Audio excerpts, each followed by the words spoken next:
Bem-vindos ao Clube de Leitura Espaço Civile, legado e in memoriam de Maria da Glória Moreira Civile e Rodolfo Civile. Sou Rosana Civile, pianista, professora, coordenadora do Núcleo Esperes Música das Américas. Este projeto foi contemplado pelo PROAC, Programa de Ação Cultural do Governo do Estado de São Paulo, edital número 25 de 2022, de incentivo à leitura. Recebe o apoio da Prefeitura de Campos do Jordão, da Academia de Letras e Academia Jovem de Campos do Jordão, da Sociedade Brasileira de Médicos Escritores, Regional São Paulo, e da Panambi, Arte e Comunicação. O Espaço Civile, sediado em São José dos Campos, é pessoa física que se caracteriza por acolher grupos profissionais e amantes das artes e da cultura, compartilhando conhecimento e semeando projetos para a comunidade. O tema do encontro de hoje é Semana de Arte Moderna.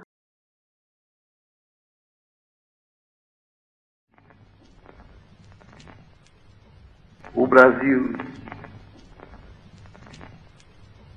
já tem uma forma geográfica de um coração.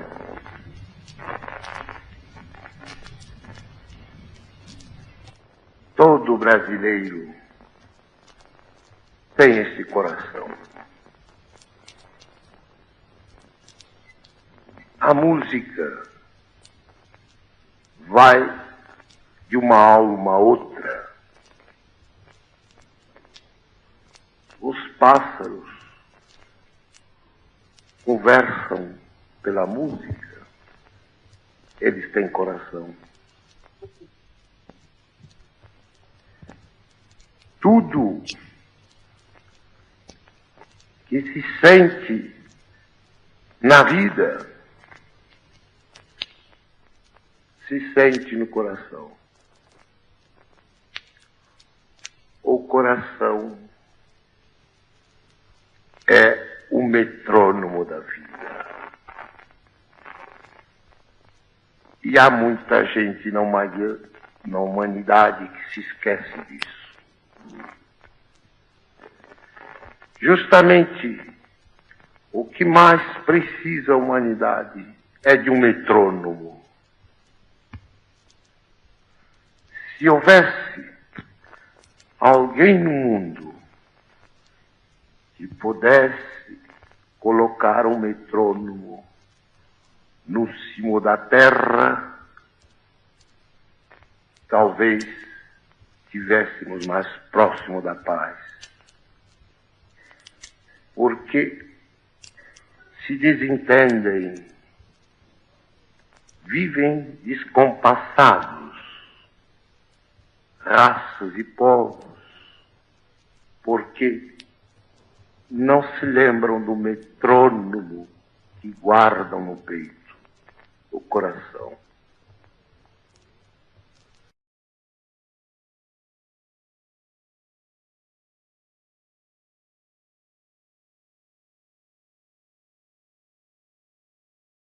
Ouvimos na voz de Heitor Villa-Lobos, trecho do discurso proferido no Teatro Santa Rosa, em João Pessoa, Paraíba, em outubro de 1952. Apresento a vocês os palestrantes de hoje. Márcia Etelli Coelho, médica, escritora paulistana, poeta, romancista, declamadora, membro da diretoria da Sobrame São Paulo, Sociedade Brasileira de Médicos e Escritores. Ocupa a cadeira 12 da Academia Cristã de Letras. É diretora cultural da AGEB São Paulo, Associação das Jornalistas e Escritoras do Brasil. Márcia tem vários livros publicados e premiados. Raquel Naveira, natural de Campo Grande, Mato Grosso do Sul, escritora com mais de 30 livros publicados de poesia, ensaios, crônicas, romance e infanto-juvenis. Professora universitária, crítica literária, palestrante, membro de inúmeras academias de letras brasileiras. doutora em Língua e Literatura Francesa pela Faculdade de Nancy, França.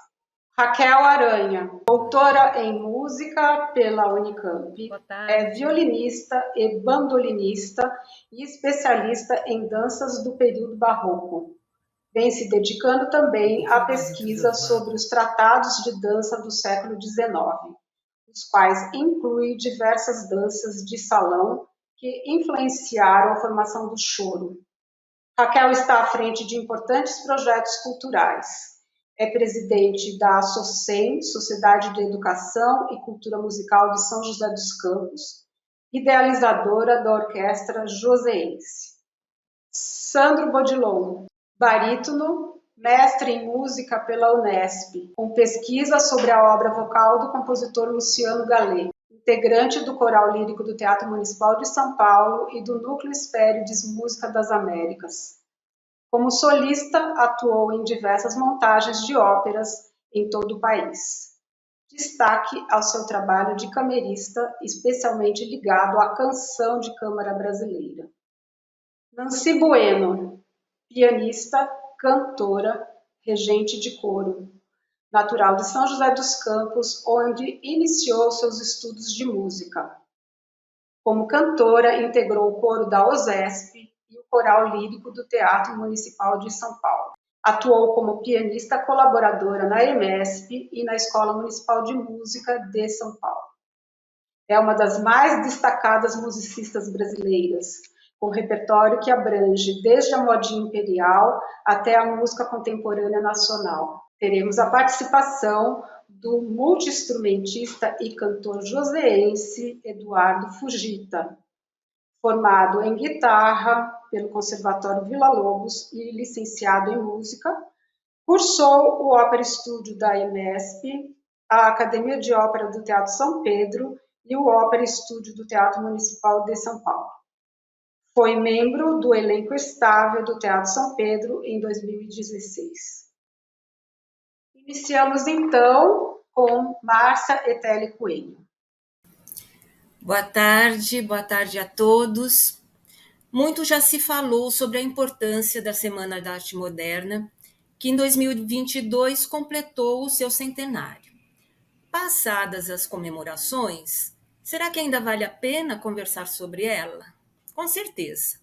Mesmo porque nem sempre a gente conhece os detalhes de como ela ocorreu.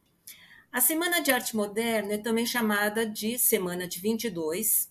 Ela se realizou no Teatro Municipal em São Paulo em fevereiro de 1922. O destaque do evento foram 3 sessões noturnas literárias e musicais no auditório principal. E isso ocorreu nos dias 13, 15 e 17 de fevereiro. Mas, apesar da abertura oficial ter ocorrido no dia 13, o saguão do Teatro Municipal ficou aberto desde o dia 11 de fevereiro até o dia 18, com exposição com cerca de 100 obras. A proposta da Semana de Arte Moderna era a renovação da linguagem artística, rompendo com estruturas formais e rígidas, para então dar vazão à liberdade criativa. Lembrando que, na época, a poesia era dominada pelo parnasianismo, que valorizava a forma, com versos rigorosamente metrificados e rimados. E nas artes plásticas predominava o academicismo, que valorizava a exatidão das cópias ou dos modelos. Então, o evento integrou várias atividades artísticas, literatura, música, pintura, escultura, apresentou novas ideias, conceitos artísticos que de início nem sempre foram bem recebidos pela sociedade conservadora. Para entender a Semana de 22, é preciso situá-la no cenário nacional e mundial. O mundo estava se recuperando da Primeira Guerra Mundial, que havia terminado em 1918, e por isso ansiava por mudanças. O Brasil começa a se modernizar com instalações das indústrias, principalmente na cidade de São Paulo, e também pela exportação de café produzida no interior paulista. Então, o mundo estava muito veloz, mas a literatura e as artes brasileiras pareciam paradas no tempo. Havia uma necessidade de renovação para tornar as artes menos rígidas. Mas não só isso. Havia também uma necessidade de valorização das coisas brasileiras.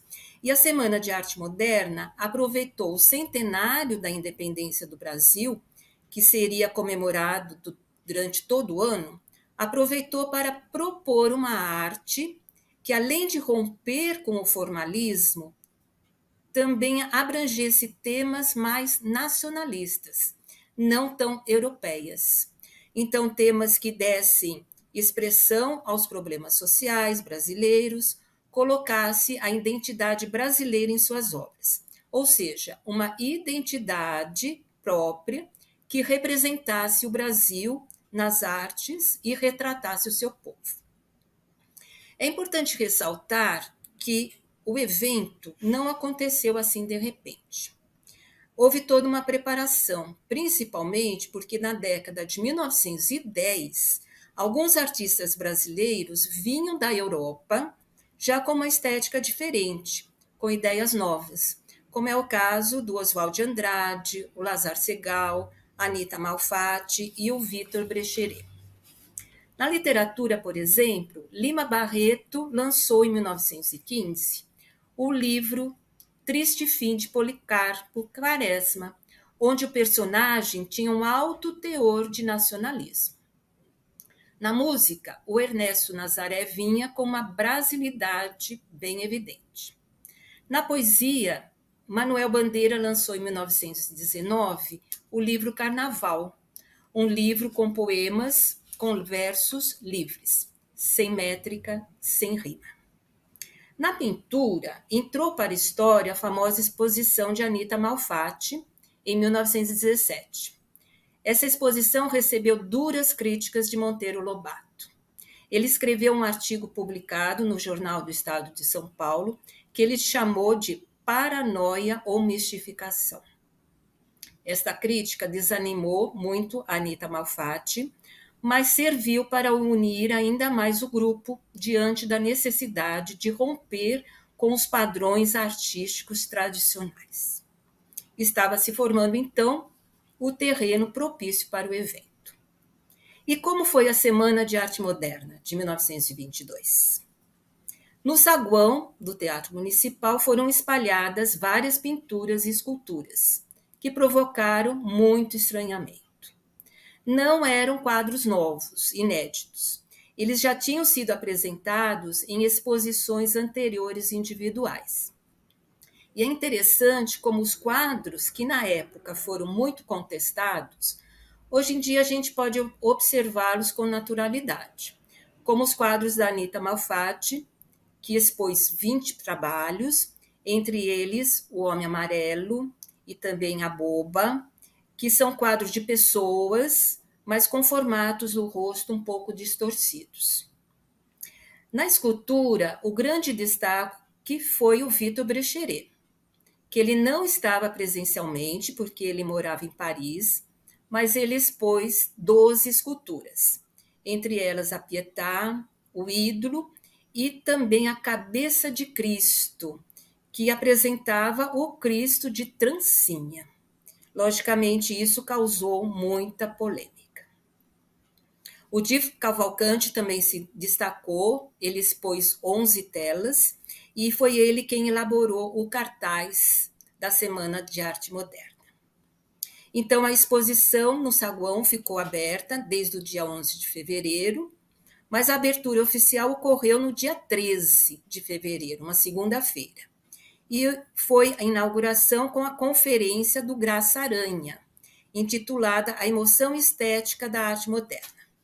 Vale ressaltar que o evento foi patrocinado pelo empresário mecenas Paulo Prado, mas o apoio de Graça Aranha foi fundamental, pois ele era membro da Academia Brasileira de Letras, ele era muito prestigiado e o seu apoio demonstrava que o evento não seria um simples encontro de artistas rebeldes revolucionários. Naquela primeira noite, houve declamação de alguns versos do Guilherme de Almeida, do carioca Ronald de Carvalho, 3 danças africanas de Villa-Lobos. Estava indo tudo bem, sem alvoroço, até que o pianista Hernani Braga tocou uma obra de Satie que ironizava a marcha fúnebre de Chopin. Aí, a pianista Guiomar Novaes, que estava presente e queria depois se apresentar no outro dia, ela não gostou nada. E ela escreveu uma carta para um jornal criticando o desrespeito para com o grande compositor Chopin. A carta foi imediatamente publicada, ocasionou um certo alvoroço, e o Oswald de Andrade até que gostou, porque o que ele queria mesmo é que as pessoas reagissem. Na noite de quarta-feira, segunda noite, foi dia 15 de fevereiro, o ambiente começa a se inquietar. O Menotti Del Pique apresentou uma palestra sobre a arte estética e sobre os novos escritores, reforçando a importância de liberdade sem rigidez, e isso provocou aplausos, mas também algumas vaias.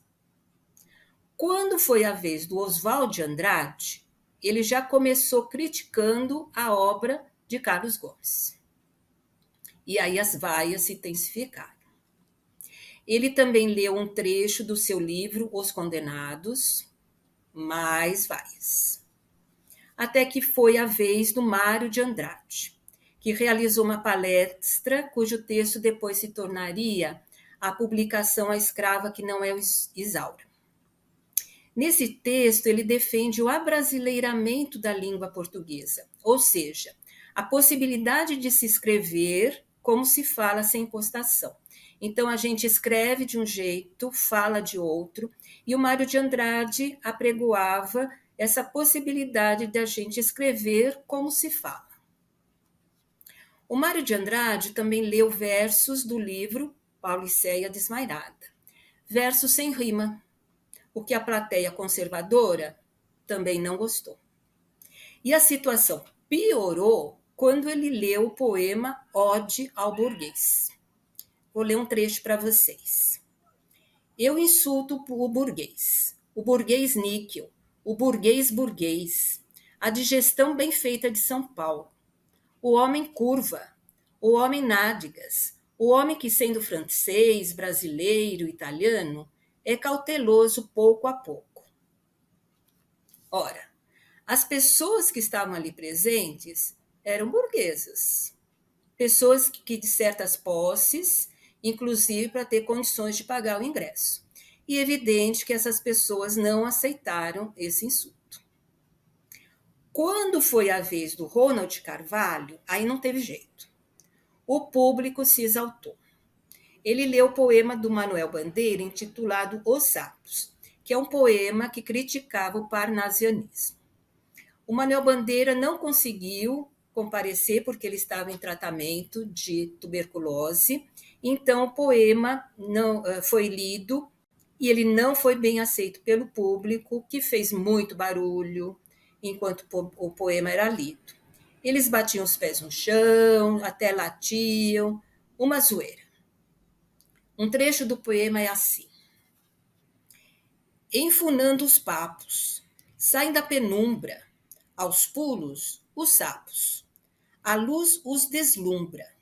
Em ronco que a terra berra o sapo boi. Meu pai foi à guerra. Não foi, não foi.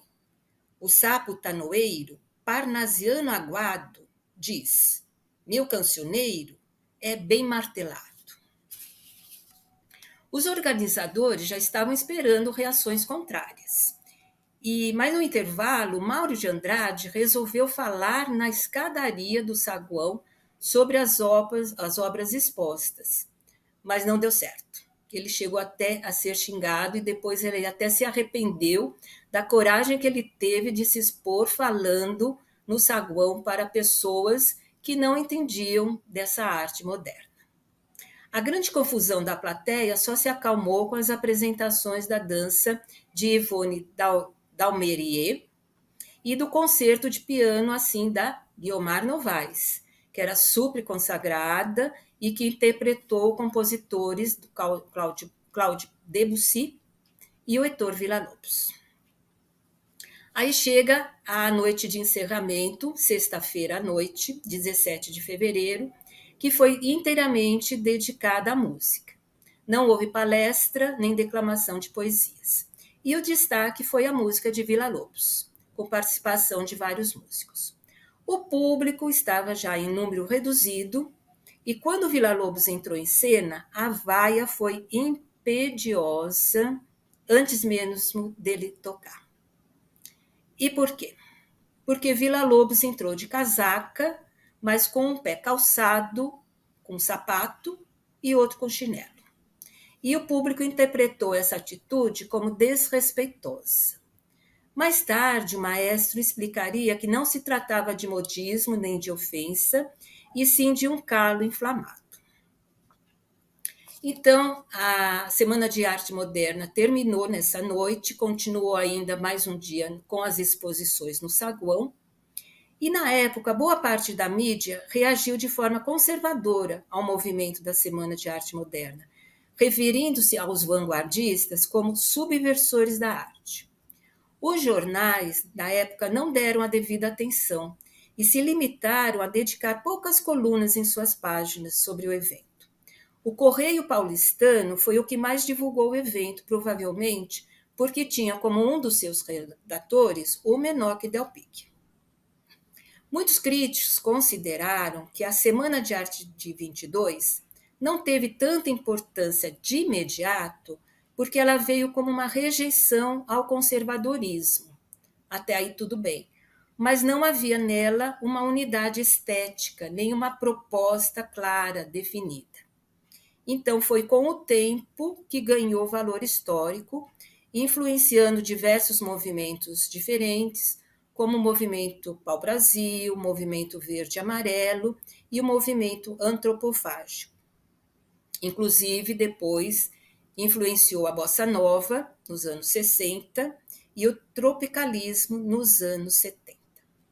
O fato é que a Semana de 22 abriu o modernismo no Brasil e consolidou o ambiente propício para a publicação de diversas obras que caracterizaram a primeira geração do modernismo brasileiro. Então, com a Macunaíma, Pauliceia Desvairada, do Mário de Andrade, as Memórias Sentimentais de João Miramar, do Oswald de Andrade, o Ritmo Dissoluto, Libertinagem, do Manuel Bandeira, na música, o Heitor Villa-Lobos com Carnaval das Crianças, ele se inspirou em melodias folclóricas, ritmos populares. Então, essa primeira geração do modernismo brasileiro tinha como uma proposta nacionalismo crítico e a poesia com linguagem mais colonial, coloquial, mais natural, voltada para o cotidiano. Agora, quando se fala em modernismo no Brasil, costuma-se citar o Grupo dos Cinco, que era o grupo de 5 artistas brasileiros que influenciaram enormemente o movimento de arte moderna no Brasil. Quem foram eles? Mário de Andrade, Oswald de Andrade, Anita Malfatti, Benotti Del Picchia e a Tarsila do Amaral. É a primeira vez que eu menciono Tarsila do Amaral. E por quê? Porque Tarsila do Amaral, apesar de ser considerada uma das principais artistas modernistas, inclusive da América Latina, ela não participou da Semana de 22. Ela estava morando na França, ela já conhecia a Anita Malfatti, mas só em junho de 1922, ou seja, depois que terminou a Semana da Arte Moderna, é que a Tarsila volta ao Brasil e aí sim conhece os escritores Mário de Andrade, o Oswald de Andrade e o Menoque Del Picchia. E aí eles passaram a frequentar o seu ateliê, formando o Grupo dos Cinco, junto com a Anita Malfatti. E é importante que na internet, às vezes a gente pode encontrar imagens da Semana de Arte Moderna com a figura do Abaporu, que é tão emblemática da Tarsila Amaral, mas ela não participou da Semana de Arte Moderna. Na internet, a gente pode conseguir visualizar alguns documentários importantes. A Rede Globo lançou em 2004 uma minissérie chamada Um Só Coração, que foi escrita pela Maria Adelaide Amaral. Nós temos um livro, 1922, A Semana que Não Terminou. É um livro muito interessante do Marcos Augusto Gonçalves, que também pode ser uma fonte de saber mais detalhes sobre a Semana de Arte Moderna. Realmente a gente ainda vai ouvir falar muito sobre a Semana de Arte Moderna durante muitos e muitos anos. E eu vou encerrar aqui essa minha apresentação e vou convidar a Raquel Naveira, que vai falar sobre Manacá. Muito obrigada. Boa tarde a todos. Lerei, em homenagem à Semana de Arte Moderna, ao modernismo brasileiro, a minha crônica intitulada Manacá, que foi extraída do livro de mesmo título, Manacá, da editora Penalux. Manacá. Moro numa pequena casa atrás de um pé de manacá. Essa flor dos barrancos é um pouco louca, pois muda de cor. Nasce branca, depois vai passando para o rosa, o lilás, até chegar ao roxo macerado. Extravasa um aroma delicado de mel sugado por pássaros. A palavra manacá, de lirismo popular, logo nos traz à memória versos rimados em A, como naquele poema do ultrarromântico poeta Fagundes Varela. Pelo jasmim, pelo goivo, pelo agreste manacá, pelas gotas do sereno nas folhas de gravatá, pela coroa de espinhos da flor do maracujá.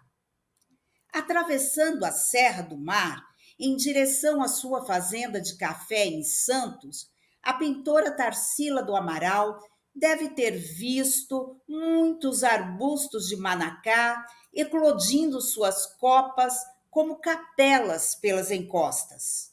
Representou a árvore num quadro intitulado Manacá, de 1927. São formas estranhas, livres, impossíveis de encontrar na natureza. Um tufo de pétalas desiguais, roxas e róseas, montanhas cor de lavanda ao fundo, uma base compacta de cactos verdes e rombudos. Há uma fina sensualidade nessas tonalidades místicas e a mais pura brasilidade. O poeta Mário de Andrade, figura central da vanguarda de São Paulo, compôs letra e música do Hino do Grupo do Gambá, cantada pelos modernistas no início de suas reuniões. Esse hino foi depois gravado por Marcelo Tapia e o grupo Colher de Pau em 2009. Mário chama os homens de gambás. Guilherme de Almeida é gambá, Sérgio Milliet é gambá, Oswald de Andrade é gambá. E as mulheres, por sua vez, são manacá. Tarsila do Amaral é manacá, Olívia Penteado é manacá. E, excluída, mas sempre lembrada, a pintora Anita Malfatti também seria manacá. Imagino uma reunião desse grupo fascinante na Casa da Colina de Guilherme de Almeida. Todos recostados nos sofás de palhinha, cobertos de almofadas coloridas, entre objetos orientais e copos de cristal. O piano aberto com suas teclas pretas e brancas, pronto para ser tocado. A bela Tarsila do Amaral, de cabelos puxados e longos brincos, comenta sobre a antropofagia nas artes plásticas, sobre a necessidade de digerir as influências estrangeiras, como no ritual canibal em que se devora o inimigo com a crença de poder absorver suas qualidades.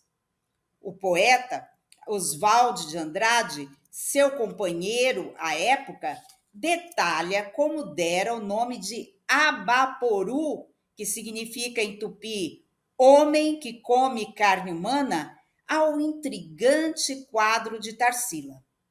Mário de Andrade, rindo-se do casal Tarcivaldi, lê alguns poemas de seu polêmico Pauliceia Desvairada. Guilherme de Almeida, compenetrado, ajuda a mulher Baby a servir licor aos convivas.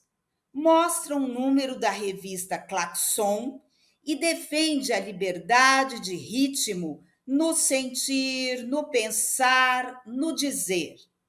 Aponta um anúncio do chocolate Lacta, afirmando que a publicidade utiliza a linguagem da poesia e os grafismos para seduzir o consumidor. O pintor e crítico de arte Sérgio Milliet fala um português arrastado, com sotaque francês, pois residira tantos anos na neutra Suíça, fugindo das agruras da Primeira Guerra Mundial. Sérgio é o homem-ponte entre a cultura sedimentada da Europa e a busca de uma identidade brasileira e única. É preciso contar ao grupo sobre o valor de versos descontínuos, independentes, sobre os cubistas, os futuristas e as fases da pintura do genial Picasso.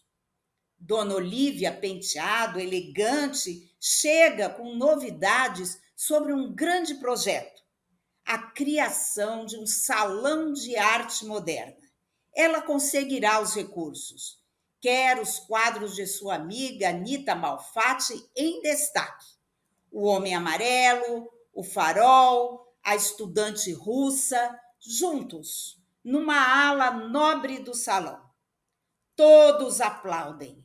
Há que se apoiar Anita, que está deprimida e triste depois de duramente criticada por Monteiro Lobato no artigo Paranoia ou Mistificação. O grupo se une, se aproxima, se confraterniza, enquanto fotografo a cena em minhas retinas. Dá para compreender. O gambá é uma espécie de rato solitário, noturno, crepuscular, temido e dramático. Faz-se de morto quando as coisas se tornam perigosas. E o manacá é planta de cerrado, de terra árida, de beleza primitiva.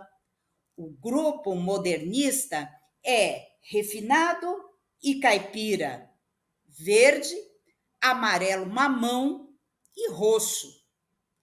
Moro distante, numa pequena casa no sul de Mato Grosso.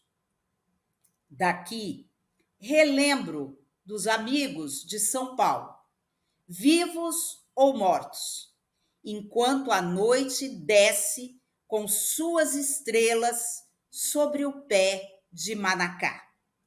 Muito obrigada. Passo a palavra para Raquel Aranha.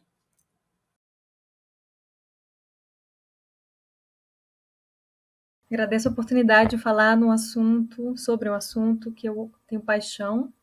Missão de pesquisas folclóricas do Mário de Andrade, né, que ele realizou em 1938, foi um marco que veio também como consequência de todo esse movimento que estamos elaborando aqui hoje, né, falando sobre o modernismo e a importância desse movimento como busca de identidades nacionais, né? O histórico é o seguinte, né? É importante a gente lembrar, ou mesmo conhecer, porque talvez não seja óbvio para todo mundo, mas houve uma primeira viagem do Mário de Andrade com uma equipe, né, ao Nordeste e ao Norte, em 1920. Esse foi, na verdade, o pontapé para o que veio 18 anos depois, né? Essa viagem, ela deu origem também a outras publicações, que eu também vou falar um pouquinho sobre elas, mas se nós olharmos para essa linha, né, histórica, vemos que essa viagem foi um pontapé importante. Depois, a Semana de 22 já veio, né, como também uma grande consequência desse contexto, né, que acontecia no país. Em 1928 veio a publicação de Macunaíma, que também é um marco na literatura e nessa busca também pelas raízes brasileiras, o sotaque brasileiro, as palavras, os contextos, né, o jeito brasileiro. E depois, em 1938, então, a missão folclórica, que durou apenas alguns meses, mas veremos o quanto ela produziu. É impressionante a quantidade de material que foi produzido em poucos meses, em 1938. Temos, então, aqui uma belíssima imagem do Mário de Andrade descansando numa cadeira, né, enquanto ele atravessava um rio, nesta primeira viagem que eu falei, de 1920. Essa viagem ele já foi um primeiro pontapé da importância de fazer registros de costumes, do modo de falar, das crenças, né, das habitações, do que se via no vestuário, enfim. Foi um primeiro grande movimento etnográfico, talvez o primeiro maior brasileiro foi esse, né, que ele realizou. Bom, esse apanhado de experiências, né, e também de imagens que ele fez, compôs, bem posteriormente, um livro que se chama O Turista Aprendiz, maravilhoso. Ele foi organizado posteriormente, em 1976, né? Olha como demorou, né, para vir à tona. Ele não viu esse livro vir à tona, mas ele é consequência dessa viagem de 1920. Uma belíssima experiência que ele teve. Bom, a partir de então dessa viagem, ele teve certeza que era preciso expandir. Então, ele elaborou um projeto realmente espetacular, que era gravar, filmar, e de uma forma mais ampla possível, né, as manifestações culturais populares de diversas partes do Brasil. E a intenção era conhecer justamente o Brasil profundo, a revelar a nossa brasilidade, né, ou encontrá-la no povo, né? Como que o povo revela os nossos traços mais profundos, né? Ele, então, que era diretor do Departamento de Cultura de São Paulo, que hoje é a Secretaria de Cultura, né? Ele montou esse projeto. Ele também que tem essa extrema habilidade de passear por tantas habilidades, né? Então, ele é poeta, contista, cronista, romancista, musicólogo, historiador de arte, crítico e folclorista. Então, não podia sair de uma outra pessoa, eu acho, né? Uma missão folclórica como essa, que precisaria de uma mente que entendesse também o Brasil e a sua diversidade, né? Então, muito especial a mente do Mário de Andrade. Também muito especial é a participação da Oneida Alvarenga. Ela é pouco falada como uma grande contribuidora da realização dessa missão, né? Então, ela também era diretora da Discoteca Pública de São Paulo, e ela foi muito importante, principalmente também para organizar boa parte desse material e publicar também alguns trabalhos do Mário de Andrade. Ela era musicóloga, jornalista, poetisa, pianista, ensaísta, etnóloga, folclorista. Então, excelente parceria. E como se deu, né, essa viagem maravilhosa. Olha, eu acho incrível essa imagem, né? Eles com um caminhão em cima de uma balsa atravessando um rio, com vários homens carregando esse peso gigante, né? Isso em 1938, num Brasil que não é muito distante do que a gente vê hoje em muitos lugares ainda no Brasil, né? Então, essa imagem, por um lado, conta uma época, mas ela ainda se reflete hoje, né? Por um lado, muito bom, e por outros, nem tanto. E ele convocou para essa missão 4 pessoas. Martin Braun Wieser, que era um maestro, o Luiz Saia, que era arquiteto e etnógrafo, o Benedito Pacheco, que era técnico de gravação, e o Antônio Ladeira, que era assistente técnico. Então, vejam que ele colocou na equipe pessoas que eram capazes de documentar da melhor forma aquilo que elas poderiam ver. e ouvir, presenciar. Bom, vamos lá, mais uma. Coloquei algumas imagens que eu também extraí de fontes que vou deixar compartilhada com vocês, né? Mas a riqueza, né, do que eles estavam olhando. Vejam vocês, tem uma roda de crianças, então cantigas infantis foram documentadas, hábitos, né, a forma de falar, a forma de andar, de se vestir, as crenças, os festejos, né, os instrumentos musicais, enfim, as paisagens, tudo isso faz parte de um riquíssimo baú de acervo, né, de tudo isso que está no Centro Cultural São Paulo, bem protegido, maravilhosamente catalogado. Para vocês terem uma ideia, dá mais ou menos 1.100 fonogramas originais em acetato, né, que é pesado, né, é um suporte pesado para ser transportado. Imagina como isso foi feito naquela época. Mais de 1.100 fotografias, mais de 17 mil documentos textuais, 19 filmes, mais de 900 peças de objetos folclóricos. Então, essa tamanha riqueza foi construída e reunida em poucos meses.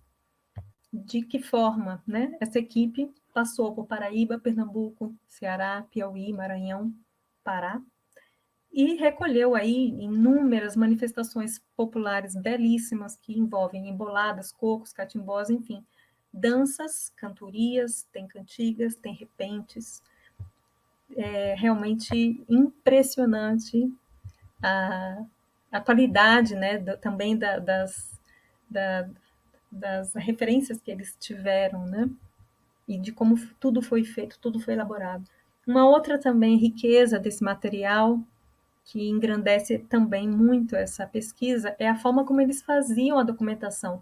Então, era feito em cadernos, né? Esses cadernos todos estão preservados. Esse é uma página do Mário de Andrade, né? Do caderno dele, no qual também ele apontava várias observações que ele considerava interessante. Por exemplo, esta pessoa, como ela tocava esse instrumento. Então, é interessante esse lado também, né? Do etnógrafo, que olha para a manifestação popular e como traduzi-la, né, de forma a não perder a identidade e, ao mesmo tempo, passar ali algum registro, né, que possa ser aí uma referência e que ainda hoje é uma referência. O maestro Braun Wieser, por sua vez, maestro, então ele escrevia, tentava traduzir toda essa complexidade da fala, do canto, dos sons que ele ouvia, né? Em notações, isso também é muito bonito, né? Como ele apontava, e a gente vê nessa folha como tem um pouco da letra do que se cantava, das notas, mas embaixo tem também falando quem tocava o quê, em que movimento que eles faziam, quem vinham da onde para onde. É muito interessante, é bem complexo.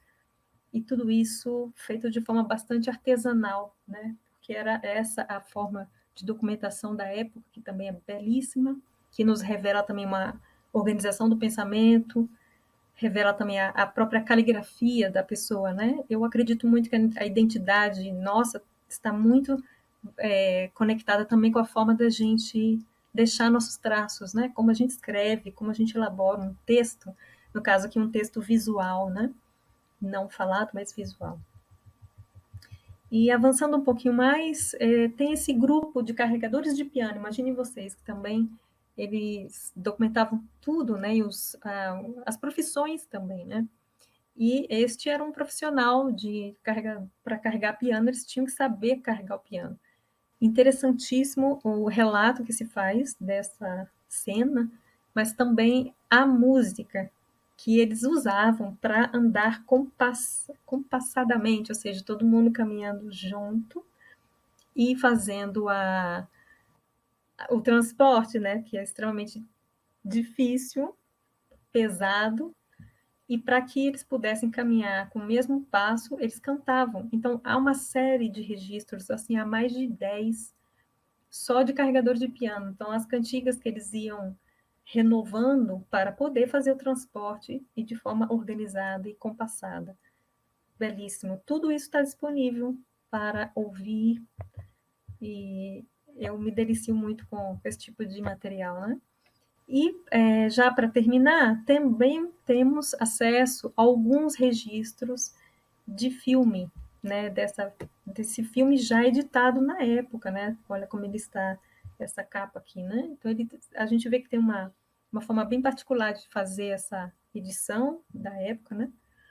E só que eles não têm som. Então, quando a gente olha para esses vídeos, a gente vê o movimento, vê tudo em preto e branco, né? Vê o que eles filmaram, pequenos registros, às vezes maiores, menores, mas sem áudio.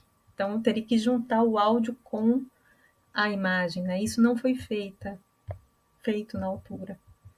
E é isso, então eu deixo aqui também algumas indicações, né, importantes de visitar, de conhecer, também alguns links que são belíssimos para ver isso de perto e ter essa referência, para mim, e aqui as fontes, mas para mim o que ficou dessa imersão que eu pude fazer em relação a esse material da beleza desta missão, né, do quanto ela trouxe e do quanto ela revela o quanto não conhecemos de Brasil, né? E isso é a minha impressão, que ainda hoje falta muito para que nós possamos realmente nos apropriarmos deste país e realmente talvez termos um Brasil, conhecemos o Brasil, né? Como é esse Brasil? Eu diria que não é um, mas são vários Brasis no mesmo Brasil, né? E é isso que é belo, é essa diversidade, essa diferença em tantos lugares, tantas riquezas, né? Então é isso, eu agradeço muito a participação e vou chamar agora o meu colega Sandro Bodilon.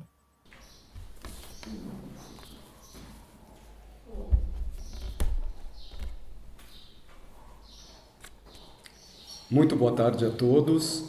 É um imenso prazer estar aqui pessoalmente, desta vez no Espaço Tivili, para falar sobre um tema que a mim é muito caro, que é a relação dos compositores, em específico de um dos compositores, que foi muito influenciado pelos ideais estéticos dessa corrente modernista, né?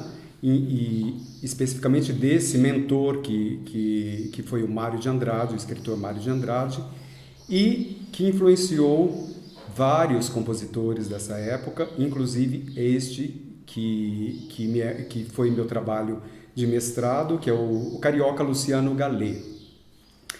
A influência de Mário de Andrade sobre os compositores de sua época era enorme, e nomes como Heitor Villa-Lobos, Francisco Mignoni, Frutuoso Viana, Lorenzo Fernandes e Camargo Guarnieri, dentre outros, buscavam no mestre inspiração para suas criações. Um desses compositores foi o carioca Luciano Gallet. Gallet nasceu a 28 de junho de 1893 no bairro da Glória, na cidade do Rio de Janeiro, filho de pais franceses. Com 8 anos, sua mãe o matricula em um internato onde iniciou sua trajetória musical, cantando nos coros, estudando piano e participando da banda da escola. Na adolescência, o rapaz se interessava por arquitetura, mas nunca se afastou definitivamente da música, mantendo-se sempre tocando piano e praticando leitura à primeira vista. Concluído o colégio, Gallet começou a trabalhar como desenhista, se aproximando mais, então, do sonho de ser arquiteto. Entretanto, voltou a se envolver novamente com a música quando foi convidado a participar como pianista de um trio que tocava nas salas de cinemas. Ele, inclusive, chegou a tocar com o músico Heitor Villa-Lobos, que também nessa época, no começo, fazia parte desses grupos que tocava ou nas salas de espera dos cinemas, ou também, assim como também nas salas de projeção, acompanhando a projeção dos filmes. Nos próximos anos, o Gallet intensificou sua atividade musical, iniciando uma trajetória de renome como pianista acompanhador, até conhecer o compositor Glauco Velasquez, que em pouco tempo se torna seu mentor.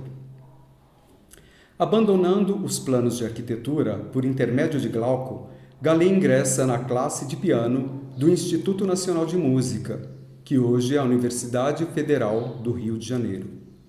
Após concluir esse curso, ele foi aprovado para o cargo de professor de piano nessa instituição. Anos mais tarde, foi nomeado diretor do próprio instituto, porém, encontrando resistência às suas deliberações na casa, pediu demissão poucos meses após ter assumido a sua função. Gallet faleceu aos 38 anos, no dia 29 de outubro de 1931, deixando uma centena de obras para diversas formações: piano, canto e piano, música de câmara e orquestra. Só de canções foram 33 nessa pequena vida, nesse pequeno tempo, que ele teve. Além de artigos e críticas publicados em revistas da época, ele havia escrito uma série de apontamentos e considerações sobre o folclore nacional, que foram organizados e publicados póstumamente por Mário de Andrade em um livro intitulado Estudos de Folclore. Gallet iniciou seu contato com Mário em 1926 através de uma intensa troca de correspondências, estabelecendo laços estreitos de amizade e uma relação onde passa a ser discípulo do escritor, tratando-o como seu mentor e conselheiro de seu processo composicional, recebendo influências que marcam definitivamente a consolidação de seu estilo musical. Suas primeiras obras trazem características predominantes da música francesa e da escola de composição de seu mestre Glauco Velázquez. Numa segunda fase, Gallet, já em contato com os ideais musicais nacionalistas, começou a buscar no folclore um material para sua inspiração. São desta época as séries de harmonizações de melodias folclóricas.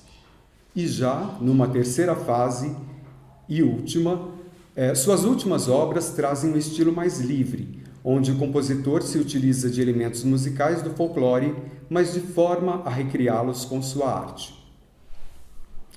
É através das cartas que Gallet pede conselhos a Mário sobre suas composições, em busca de uma criação de uma música genuinamente nacional, através da pesquisa do folclore. Descreve para o seu mestre como trabalhou cada obra, esperando sua aprovação ou uma orientação que pudesse guiá-lo com mais propriedade ao seu objetivo. Apesar de tratarem, na maioria das vezes, de assuntos relacionados à música, Gallet encontrou em Mário não só um mentor para sua arte, mas um amigo em quem podia confiar seus assuntos mais pessoais. Numa das primeiras cartas, descreve a Mário sua vida desde a infância até ali, fazendo um relato detalhado de sua trajetória estudantil e musical, que hoje nos serve quase como única fonte de pesquisa, pois que ainda não há uma biografia sua. A parceria Gallet-Mário, além do livro póstumo, também colheu outro fruto, O Pai do Mato, uma de suas últimas canções.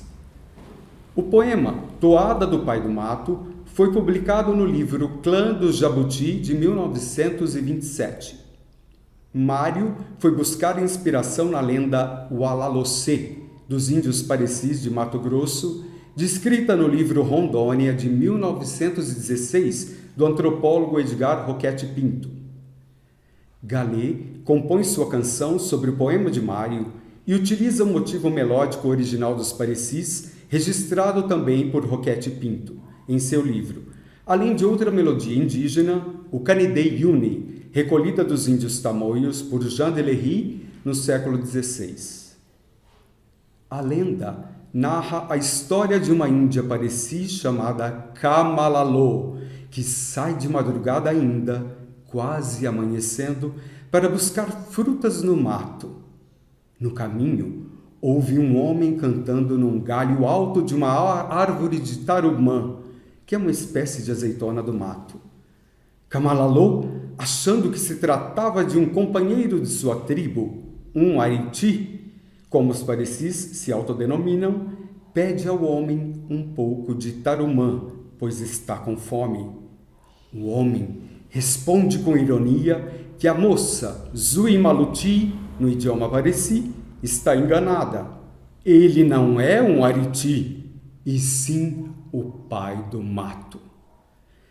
Mário de Andrade, na introdução do livro Estudos de Folclore, escreve sobre esta canção. Com as distâncias naturais de tempo e estilos, o Pai do Mato guarda, dentro da música nacional, a posição estética que tem no lead artístico O Rei dos Elfos de Schubert, uma lenda, quando muito tristonha, violentamente irreal, que a força dos sons converte num drama enorme, realíssimo. Vamos à música.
E agora a gente chama a nossa querida pianista Nancy Bueno.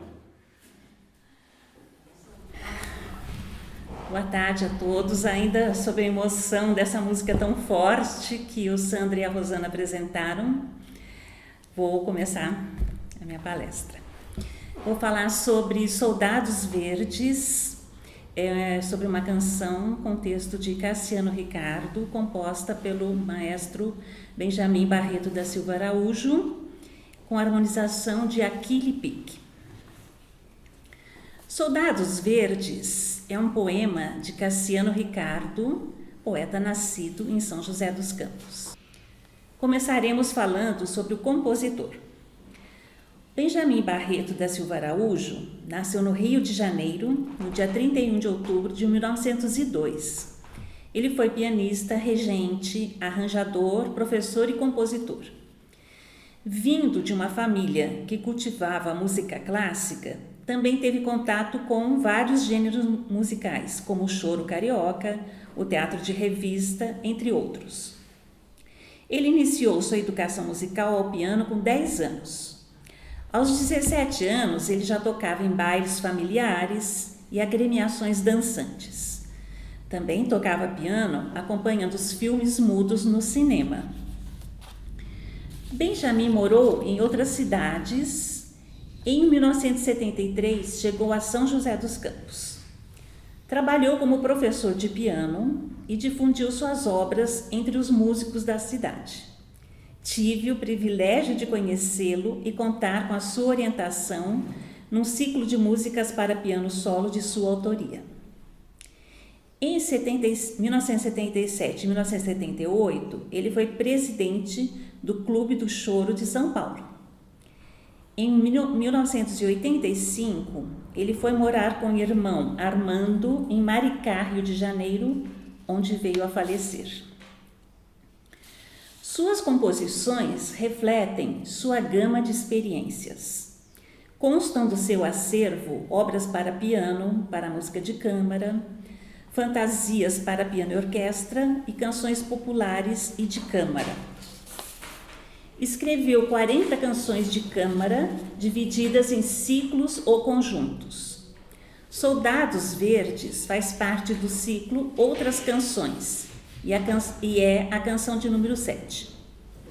Suas canções de câmara foram objeto da pesquisa de pós-doutorado do tenor Lenine Santos, atualmente professor de canto na UFRJ. Ele é um incansável propagador da música brasileira. Temos um duo de canto e piano há mais de 20 anos e esse tema sempre predomina em nossos trabalhos. Juntos, estudamos e apresentamos as 40 canções de câmara de Benjamin em recitais. A pedido do Lenine, o pianista, professor e compositor Achille Pic harmonizou algumas das canções esboçadas por Benjamin, dando unidade ao conjunto da obra. A harmonização de Soldados Verdes foi feita por ele. Benjamin foi ligado a vários autores do movimento modernista brasileiro, tendo musicado vários poemas desses poetas. Ele não foi somente um apaixonado leitor de poesia, mas também foi poeta. Falando em poetas, apresentaremos Cassiano Ricardo, esse poeta nascido em São José dos Campos em 1894, falecido no Rio de Janeiro em 1974. Suas lembranças de São José refletem-se na sua obra e no seu amor pela cidade. Temos hoje a Fundação Cultural que leva o seu nome. No site da Fundação tem o portal Cassiano Ricardo, com informações muito ricas sobre sua vida e obra. Também em outubro, ele é homenageado na nossa cidade na Semana Cassiano Ricardo. Ele fez parte da Academia Brasileira de Letras e, além de poeta, foi jornalista. Como uma pessoa sempre em busca de novas linguagens, foi do parnasianismo à poesia concreta. Foi considerado um dos importantes poetas modernistas brasileiros, tendo participado ativamente do movimento de reforma literária iniciado na Semana de Arte Moderna de 22. Seu poema Soldados Verdes não foi musicado na íntegra por Benjamin. Aqui estão os versos que constam da canção. O cafezal é a soldadesca verde que salta morros na distância iluminada. 1, 2, 1, 2, de batalhão em batalhão, na sua arremetida acelerada contra o sertão. O dia general que amanheceu com um punho azul cheio de estrelas, com dragonas de sol nos girassóis, comanda os cafeeiros paralelos, de farda verde e botões rubros e amarelos. Soa nos vales o clarim vermelho da manhã, soldados verdes, rataplã. Tanto Cassiano como Benjamin conheciam a fundo a força do ritmo e das palavras. Equiparar o cafezal a um exército de soldados verdes. Equiparando, a canção se inicia com uma introdução pianística em tom marcial. Sendo composta em compasso binário e com um acompanhamento orquestral, tanto a melodia quanto a rítmica instauram uma atmosfera de marcha militar. Na parte B, o clima de meditação poética interrompe essa marcha, que retorna novamente para encerrar com a coda dos versos finais do poema. Para encerrar essa minha pequena fala, eu gostaria de falar sobre essa conjunção que permitiu estarmos aqui e apresentarmos essa obra para vocês.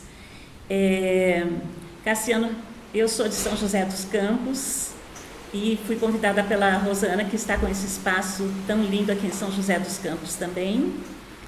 E Cassiano Ricardo, poeta de São José dos Campos, Benjamin morou em São José dos Campos, o Lenine Santos, que fez o trabalho sobre as canções do Benjamin, trabalhou em São José dos Campos há bastante tempo, e graças a uma pesquisadora chamada Christine Heckel, ele teve acesso a esse acervo do Benjamin.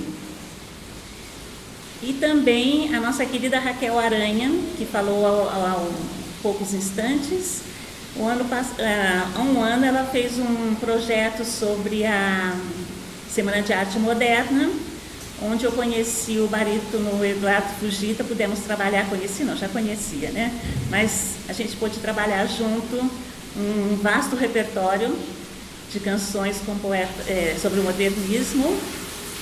E então o Eduardo Fujita está aqui também hoje para apresentar essa música que vocês vão ouvir, Soldados Verdes.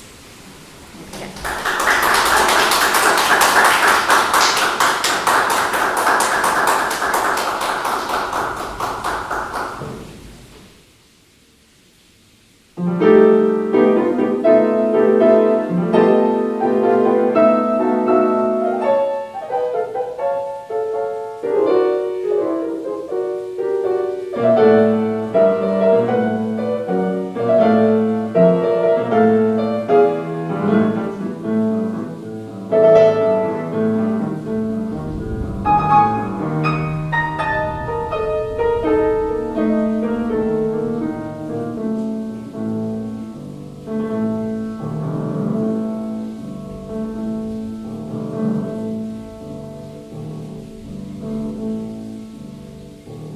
O cafezal é a soldadesca verde que salta morros na distância iluminada.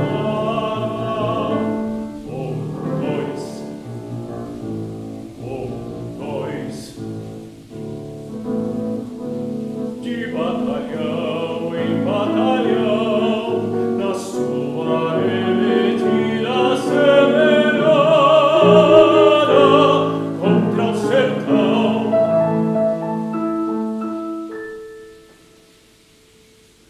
O dia general que amanheceu com o punho azul cheio de estrelas, com dragona de sol nos girassóis, comanda os cafeeiros paralelos,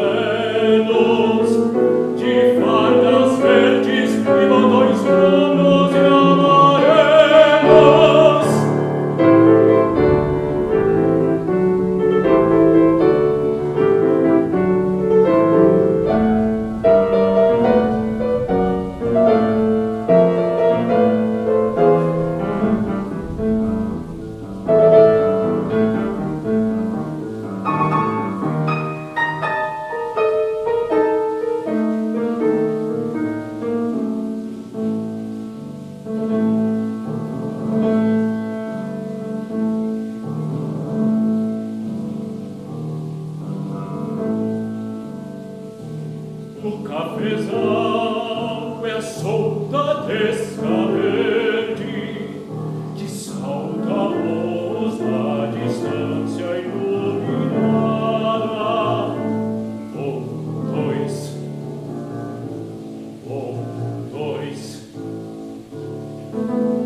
presenciais e online.